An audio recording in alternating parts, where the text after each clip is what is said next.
Welcome back to The Mission Driven Mom. I am Audrey Rindlisbacher, founder of The Mission Driven Mom and author of The Mission Driven Life. I have a special treat for you today. I'm joined by my friend, Amy Updike, and we're going to talk about her journey the last few years and the impact of the truths that we teach and principles and how they had an impact in her life. And so I'm super excited for you to hear her story. We're going to start, Amy, with just tell us a little bit about yourself. Where were you born? Where'd you grow up? What are some of your hobbies? You have a family? Just give us a snapshot of who Amy is. I was actually born in Germany, of all places. My dad was in the military. I'm number 6 out of 8 kids. I was mostly raised in Austin, Texas, though. And we just had a really big family. And I've got 4 sisters and 3 brothers. One of them passed away when I was really young. That's definitely a big part of my journey. My youngest brother died when I was 9 and he was 4. He drowned. And that's just been a big part of family and why it's important to me and my belief systems. And loved growing up in Texas. I had a beautiful experience there and met my husband in Idaho. We've been married a long time. We've got 4 kids. They range in age from 24 to 16 now. So I'm towards the end of my parenting journey. Learned a lot through the years. Things are changing. It's a different phase now. Yeah. So we are now in Oregon, and I lived in the suburbs growing up, but here we live on lots of forest land in the middle of nowhere. So it's a different journey on here. And I've learned a lot living in the country and all the different challenges and fun things that go along with that. So we've raised our kids out in the middle of nowhere in the forest of Oregon. How close is your closest neighbor? About a half mile. Oh, wow. So the nearest town is a little town in Banks, and it's a good 12, 15-minute drive. But to get any real shopping, we have to go a half hour. So we drive a lot. Man, wow. Do you have quite a bit of property yourself? Is that part of it? We actually live on the property that my husband's grandpa bought. And so my kids are 4th generation on that property. And we're here taking care of his mom, and we're going to be here for quite a while. That's part of the family journey. What are some things that you love to do? What are some of your personal hobbies? I love to read. I've always loved to read, and I love dancing. My husband and I ballroom dance. And awesome. I keep trying to drag him onto that. And I've also been a part of a clogging group, and cool. trying to just dance when I can. I also love to sing. I'm part of a community choir in Oregon, and that's a big joy in my life. And very big into homeschooling. I've started my own homeschooling group, and it's grown, and we're in our 4th year. That's a lot of fun. Yeah. I spent a lot of time studying, and I really believe in education. I got my 2-year degree when my husband and I were married, and then I stopped going to school so I could support him to get his degree. And I ended up going back to school, but it took me 8 years to get the last 2 years of schooling to get my bachelor's. And I'm pretty proud of that. I'm proud of the consistency that it took. Yeah. To go especially when you have children. Yes, 100%. I started when my oldest was 9 months, and I ended when my youngest was about a year old. So yeah, it was quite the journey. Let's go back a few years and talk about where you were before you found the Mission Driven Mom and what life was like for you whenever that a few years ago. It's fun to think about. What were you working on? What were you struggling with? What were you looking for? And what drew you to this program? At that stage in my life, I had a lot of little people, and I was really struggling with self-doubt. I was struggling with anger and trying to keep my cool. Every morning I'd wake up and make a commitment to myself that I wouldn't yell at the kids. And every morning I'd wake up and make a commitment to myself to keep my cool and to be calm and to not have all these negative feelings. And I read a lot of books. I tried a lot of self-help books, and they helped to some degree or another, but the intellectual knowledge didn't really transfer into my daily attitude. And I would do pretty well for the first couple hours, and then something would happen and I would just lose it. And it was a bad joke that when we went to school or anything, it was just normal for mom to lose it and swear and say things that I'm not proud of. And we'll just get to the point where you're just not proud of who you are, and you're scared of what you're doing to your kids. And I had a lot of frustration and anger towards my in-laws, actually, because we're living in the same house with them, which I love, and it's a blessing, but also has its own challenges. And it was never really part of our plan. Our plan was to move up here to have our own home, and that isn't happening.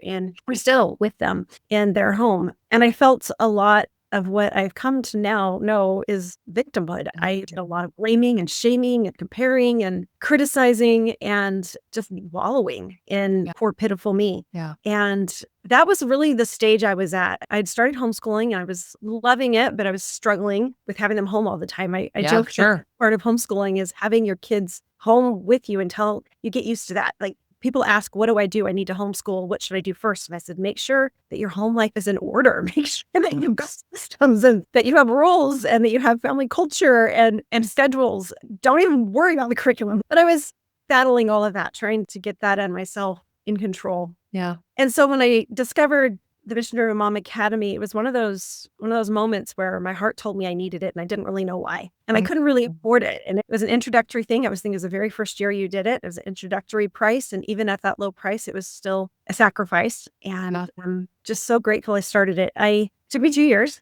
to complete all the content on my own. Tell us about that journey through the academy. What happened those first couple of years? I loved the content. I loved the videos because they were short and succinct, but powerful, action-packed. And so I actually have a lot of memories of walking or running on the treadmill while watching your video. And so many times it would interrupt my workout because I'd have to stop and write things down. Oh, that's so good. I have to write that down. So I had a lot of fun working through those videos. But I think the impact of really truly finding out who I was so powerful for me. Learning my strengths and getting to a point where I could love myself to the point and say, these are my strengths, rather than saying, these are my weaknesses and always focusing on my weaknesses, always criticizing myself for my weaknesses, always trying to fix my weaknesses, instead to embrace my strengths.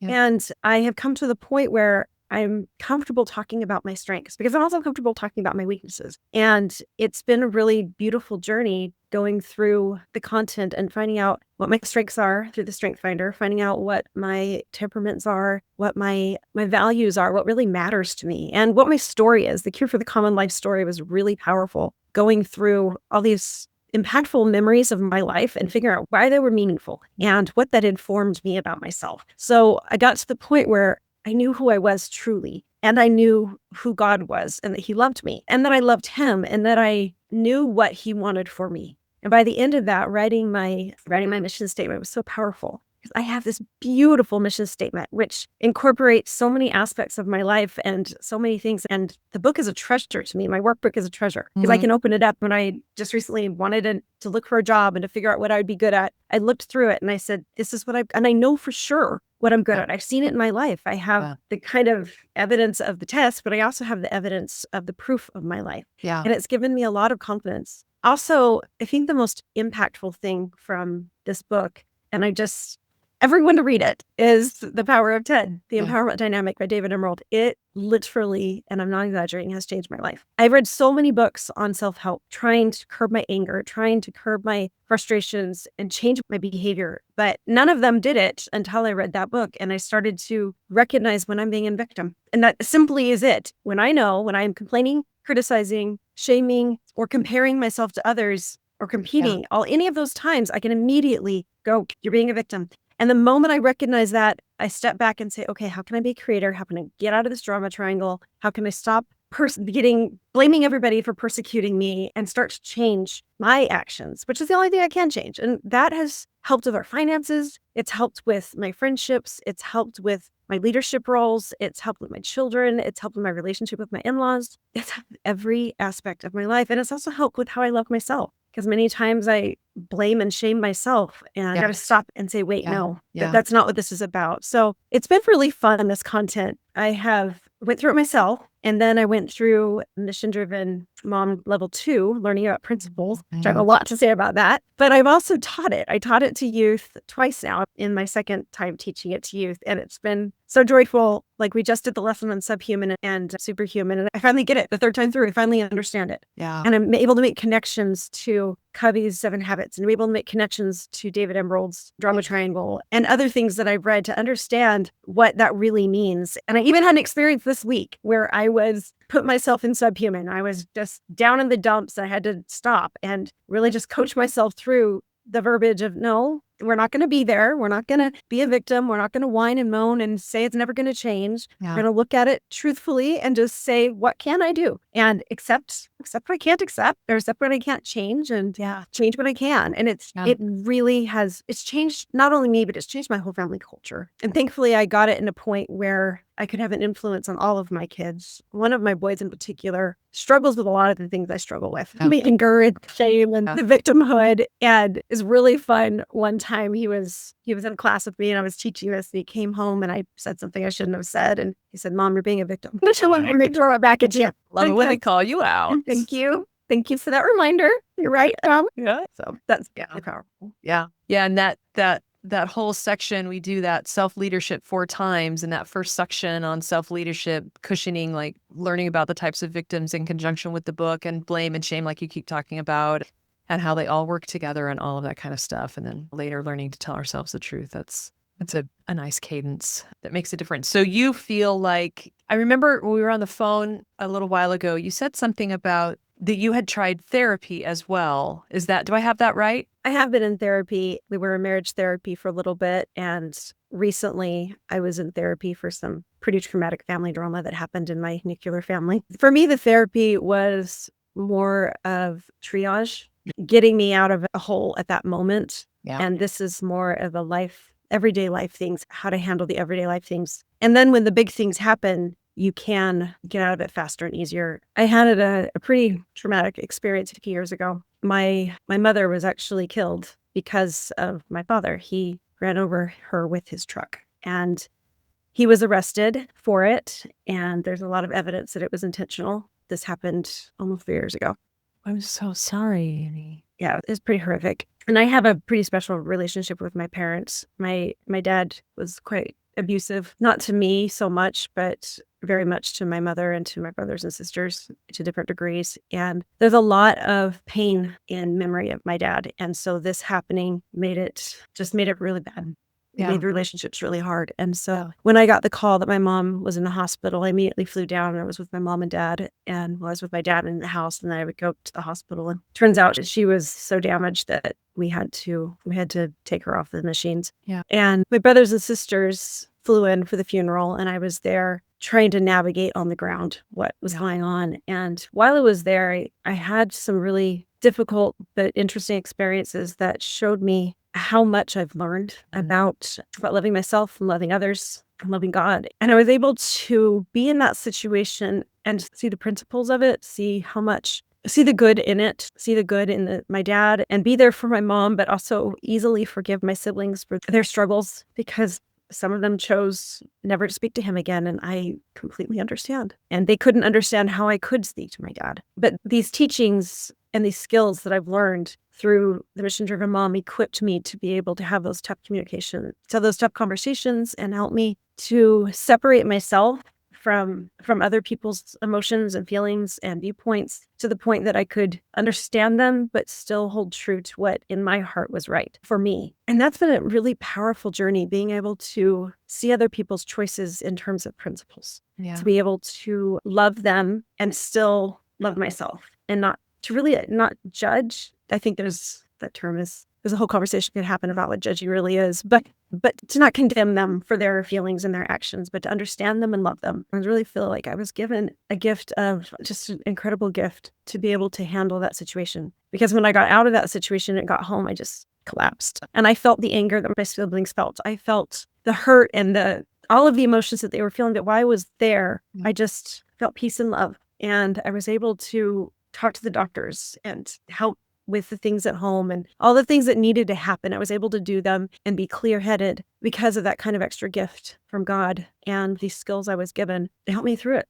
Principles are a second part of this journey that have completely changed the way I think. I was part of a homeschool group that I loved, with dear people, but there were some things going on that I was slowly choosing that maybe weren't for me, that I wanted to go a different direction. And I wanted some different styles of leadership, and I wanted a different direction in education, just curriculums and ways to go about it. And when I was pondering what that would look like, and when I should do it, and how I should do it, and what the structure of the school would be, and all those things, the Mission Driven Mom celebration came up, and I got an email that invited me to it, and they were going to talk about principles. And I just felt the strongest pull that I needed to be there. I badly needed to be there. I didn't know why. And we didn't really have the finances for it, but somebody said, if it's right, God will open a way. And so I just popped online, and I found a ticket for a screaming deal. And I said, okay, this must be right. Wow. And so I planned, and I told my husband I wanted to go, and he fully supported me, as he always does. He's awesome. And I went all the way to Texas and sat with the most incredible women and learned about principles. And it was so new to me. People use the word principle incorrectly so many times. They use it as opinions. They use it as their own experiences. They use it as truth, but I don't think people really understand what a principle is. And as I walked out of there, I had a lot of notes and a lot of excitement and some understanding. And I started just diving right in and trying to apply what I had learned, trying to understand what principles are. I was so excited by the 5 questions. I was so excited by the idea that anything in my life, I could figure out the principle is and then figure out my personal application is. So what I ended up doing is I ended up designing my school all around principles. The very first thing we did is we made a list of what our principles were. And I double checked that I wasn't really good at that yet, but I was trying to double check that they were real, make sure they were backed up by scripture, they were backed up by experience, that they really held true and they were vague enough or less detailed enough to apply in lots of different situations. So we came up with our list of principles and started there. And it was a beautiful experience because I was so concerned about making a big change like that, which undoubtedly and did hurt some people. Some people had their feelings hurt because I made this choice. And it shook up the structures and things around, and I hated that. But I also knew that I wanted to make sure that what I was building wasn't a reaction to something. I wanted to make sure that it wasn't a response, that I wasn't going against something, but instead going for something, which is why we started on principles. Yeah. And it's been a really beautiful experience because everything has surrounded around those principles. And even now, 4 years in, one of our leadership team always stops and says, what's the principle for that? When someone comes up and has a concern or they're frustrated about something or a kid does something wrong and we want to start another rule or whatever the situation comes up, we always ask, what's the principle? And it allows us to go back to our core values. It allows us to go back to the reason we do things. And so many times we realize we don't need another rule for that. We just need to reinforce the principle. We need to reteach the principle, or we need to change the structure of things so that the culture is surrounding the principle better. And it really has worked. It's been such a beautiful experience having all of the structure of the school, the rules and the policies and the classes, and even what classes we teach and why we teach them and what age we teach them. Everything is around these principles that we've defined in the beginning. And while some people, I lost some friends over it, and it really makes me very sad. They may never be as close to me as they were before, but it makes a huge difference that I know in my heart I was going towards principles and I was doing something that I was guided to do, that I wanted to do, but also it wasn't a reaction to anything. It was building something that was important to me. Something else I wanted to say about that. I knew in my heart that I had done something and acted in a way that was in line with my values and also was something that I felt like God approved of. I felt because we started with principles and because I did introspection to know how I wanted to behave, how I wanted things to look, that I feel right in my heart. I have a friend that always says, sometimes you're the villain in someone else's story. And that gives me a lot of peace. Not to say my actions have always been perfect, but my intentions have been right or good. My intentions were pure. I wanted good things. And sometimes that gives us a lot of peace just to know that I acted according to my values and that I'm right with God. And then let the chips fall where they may and just hope that those relationships resolve themselves eventually. And in our day and time, that experience has given me peace in other situations that are harder, truly, because in our relationships and our families, I think most of us have someone or many people in our family who are making choices that we don't feel are right with God and we don't feel are right with principles. But seeing it that way, that gives us so much peace. So another example is I have a child who has made choices that isn't what I would have wanted for them, but I've been able to separate my grief at the hopes and wishes dashed and my beliefs and rules and what they intend and want. And in the Mission Driven Mom Level 2, we learn a lot about principles, and we learn about first principles, which are hard to distinguish, and it took me a long time to figure out. In fact, I think I fully understood it when I taught it to youth after I'd taken the class, and then I taught it to youth, and then I was like, I think I know what I'm talking about. Teaching really to learn, for sure. But first principles are incredible because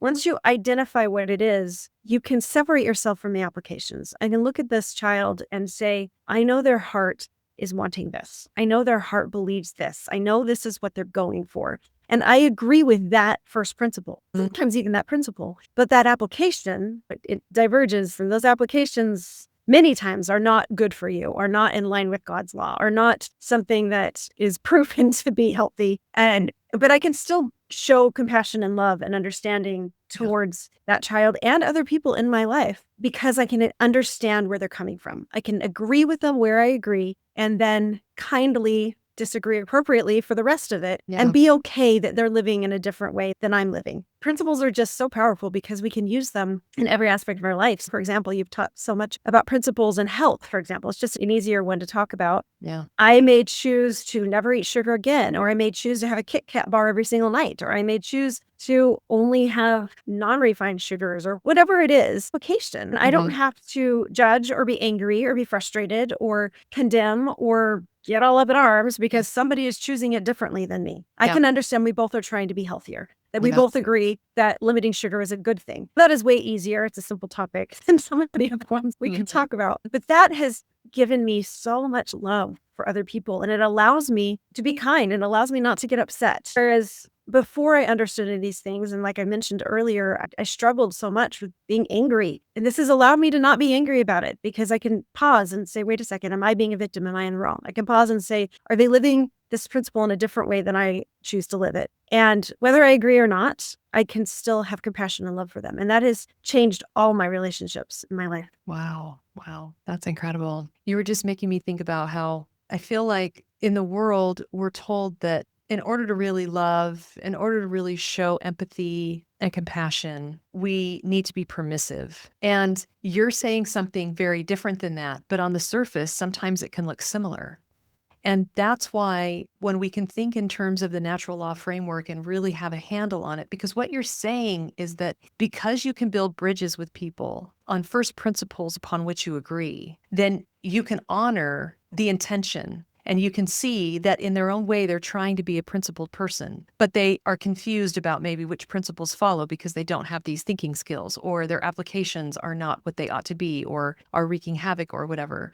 And so it gives you tools to parse all that out and to discern so much more clearly the difference between being permissive and continuing to do actions of love for whoever it is, regardless of what choices they're making, without compromising what you know to be true, without compromising the principles you're striving to live and the values that you hold dear, because you can let go of their specific daily choices. And I don't know, somehow, and I guess you and I just have this shared language so we can understand each other, and it might be a little harder for the audience to understand until they get there. But it's so liberating to be able to say, I know that at any moment that you choose to step back into principles, your life can course correct. And until you head up against life enough times, then maybe you need to learn that way, and that's perfectly fine. I'm still going to love you and be here for you, but I don't have to affirm that I love everything that you're doing. I don't have to approve of all of your choices. I can recognize that they might not be principled, but I can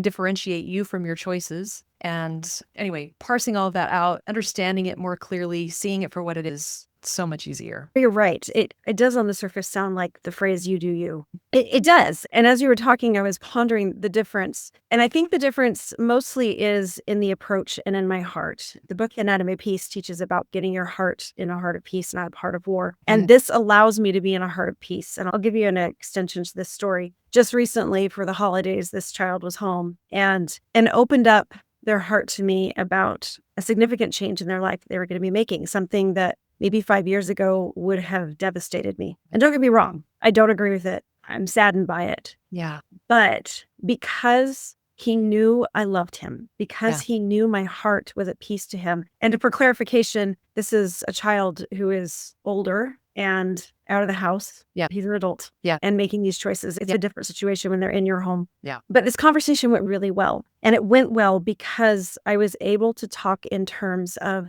my beliefs and my principles and how much I loved him. Yeah. And the things that would be acceptable and allowed in my home and things that would not be. And the conversation went so well because he was able to say, yes, I hear you. I respect you, because I respected him too. I think that's the difference. Yeah. Boundaries were not taken away. There were still things that I've made very clear that I would not pay for nor support in public, nor would I allow in my home. And he understood that. Yeah. But also it was a good conversation because he also understood that I was not taking away his choice, that I was understanding where he was coming from, that I was hearing him and respecting his experience and his reasonings. Yeah. So it's tricky and it's tender Yeah. when it's somebody that is that close to you. But it's not a you do you thing. It's more of a open up your heart so you can share when the time is appropriate, Yeah. when they're ready to listen. And that will never come if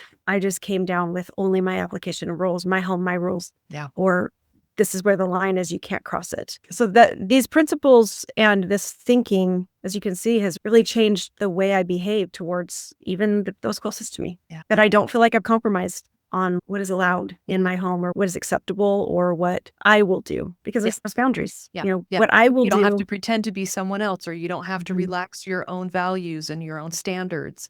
And you don't have to pretend like you approve, but yet the relationship stays strong and loving and close. And clearly there's enough trust that he feels like he can talk to you and be open and honest with you. Because why? Because he wants to stay in your life. He doesn't want to write you off because he knows he's loved. And you've been able to build that between the two of you. So that's really Yeah. incredible. I just hope it continues, or hope I can keep acting in a way that he feels loved. Yeah, yeah. So tell me where you are today especially you've mentioned, you've thrown out some words, you've said some things, but give us a picture of just some words or phrases or sentences that might describe before you talked about someone who was angry, resentful, victim mindset, troubled, overwhelmed, frustrated. And who is Amy now? I feel confident. I feel at peace. Sure, I still have rough days occasionally, but I feel self-assured because I truly do know who I am. And I know what my values are. And I know what God wants from me and what his laws are. And I just love the phrase, we're practicing principles, because that's exactly what we're doing. Even like a couple days ago, a situation happened where I was thrown right into victimhood. I was right into, oh, this is never going to change. I'm so frustrated, but I was able to get out of it really quickly. And Yeah. even though sometimes those emotions still stay, I can keep self-checking. I know, what can I do today? I can go on a walk. What can I do today? I can take a breath and assure myself that it's going to be all right, because I'm not in control of everything, but I'm in control of me. I'm in control of how I feel. I'm in control's the right word, but I can choose my thoughts. I can choose to rephrase But it them. does I can kind of choose feel to like go on a that, walk. doesn't And it? yeah, It does feel like you're out of control or you're in control because you're living intentionally and you're determining who you're going to be today, how you're going to show up today.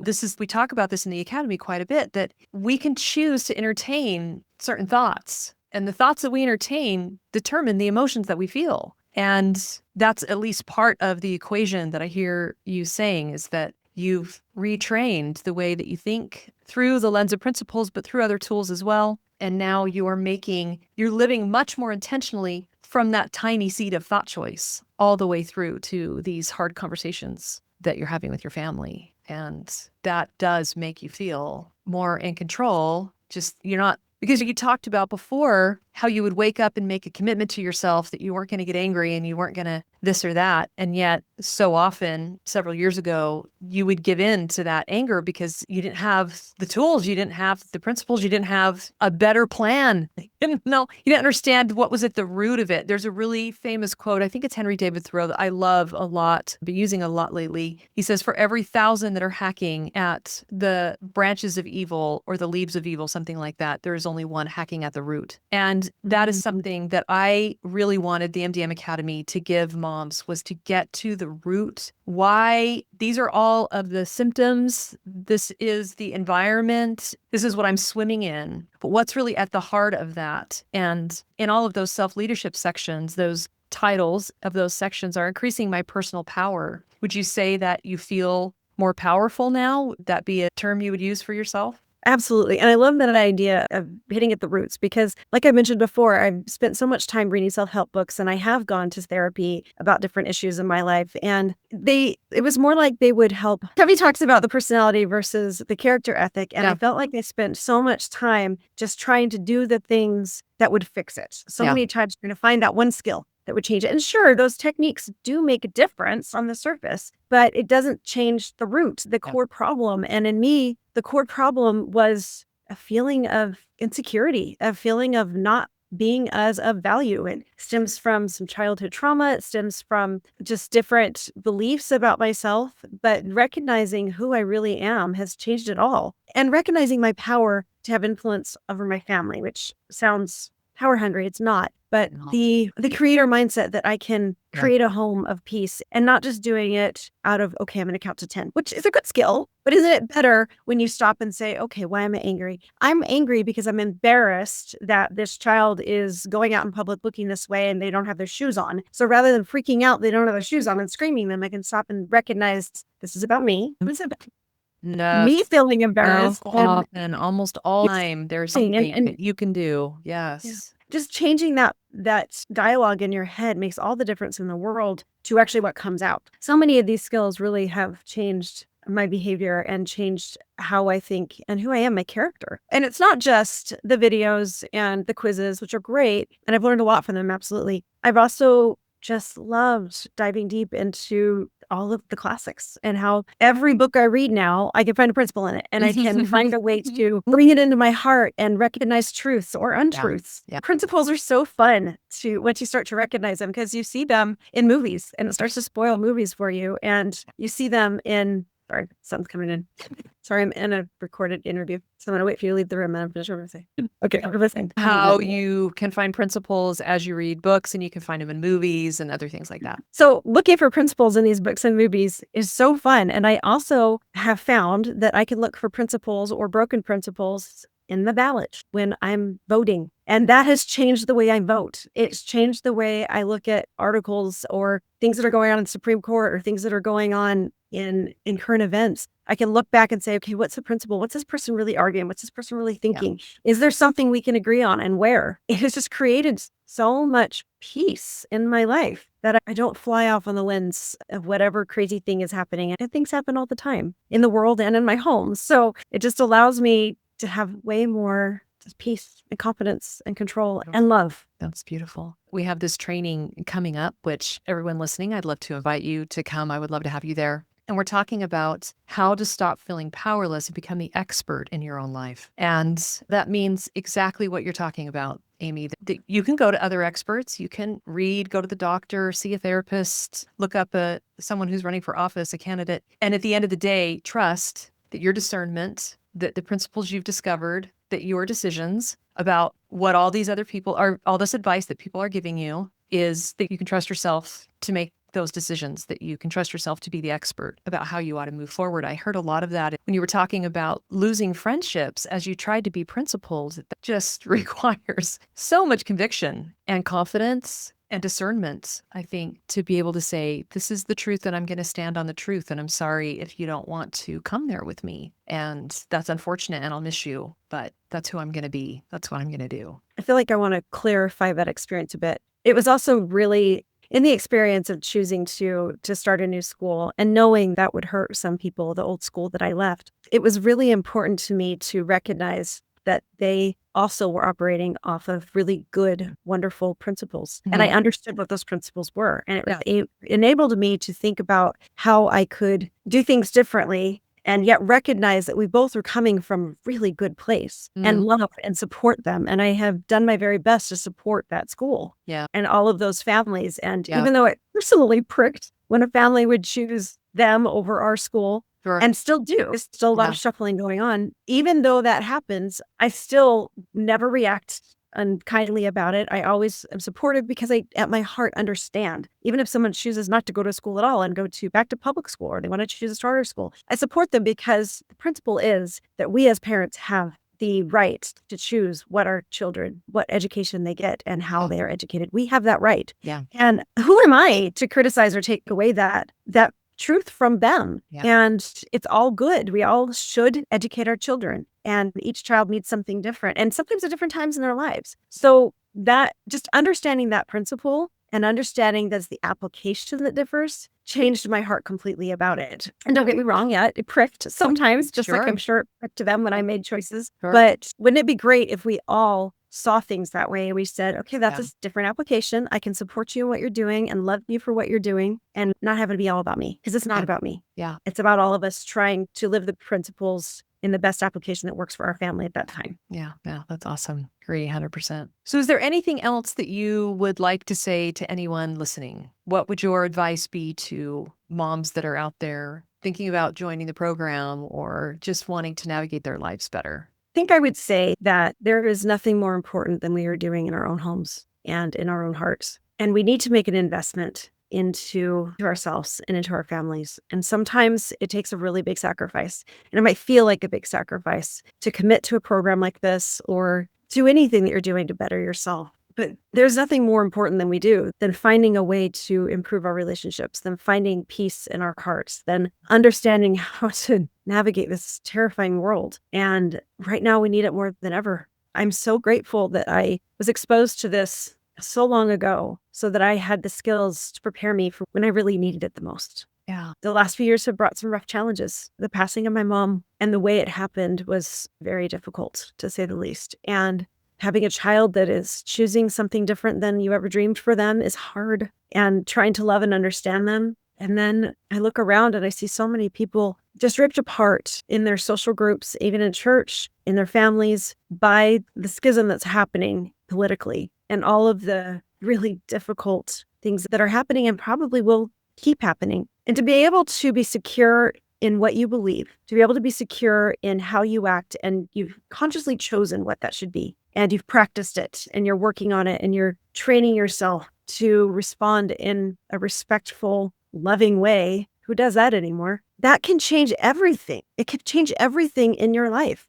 And it has for me. It has made some of these experiences that could have been almost irreparable, not just bearable, but some of my relationships are even stronger after. Wow. Because of knowing who I am, knowing what God's will is, and knowing what the principles are in any of these situations, or that I know how to find a principle. It's a skill that gives me so much peace and confidence. And I just would hope that women would recognize their power, that we have influence over so many people. And because of this, I'm now at a stage that not only am I secure in myself and my family is operating well enough, working on that, but not only that, but I have been able to turn my focus outward to the community without sacrificing what's going on in my home. Yeah. As we learn about in the Mission Driven Mom, so many times people turn outward first before they have their hearts and their lives in order. And it's been really beautiful being able to affect so many families in our community. And families will come to me and say,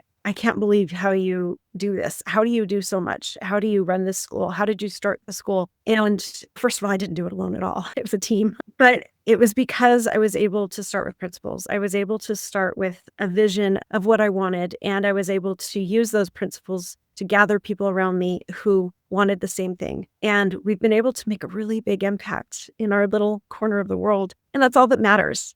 I never will be known in the world, and I don't care. Yeah. As long as my friends and family and those people that I'm in contact with are bettered because of my influence, and that my life is better because of the principles I'm choosing, what more matters? I love the opportunity to be able to have an impact on others, and to be able to create a community that heals families and gives support, and is a place that's safe for faith, and a place that people learn and love. And it's been life-changing to be able to see these kids. We've incorporated the 5 questions into some of our classes, and they're getting there faster than I was. It's been beautiful to watch them go through the academy and the changes that happen in their families because they are having an impact on their parents. Wow. I wish that parents and families would recognize the power of doing both, of having the mission-driven mom in their home, but also having the mission-driven teen in their home, because that has changed my kids quite a bit. Yeah. Especially this one child I've talked about that has made different choices. Even still, I can see him using those skills that we talked about years ago. I can see him stopping and trying to rephrase it and trying to see my point of view. Wow. It's been really powerful. So even though he has made different choices, these skills still have bettered our relationship and bettered our home life. Wow. So that's been really beautiful too. So I would encourage families to find it in their hearts to do both, to allow the kids this opportunity to change, but also how much more quickly can the culture of the family change? How much faster can we all practice the skills and get better if we're all learning it together? Yeah. So that's been really fun to see families grow in character and grow in their relationships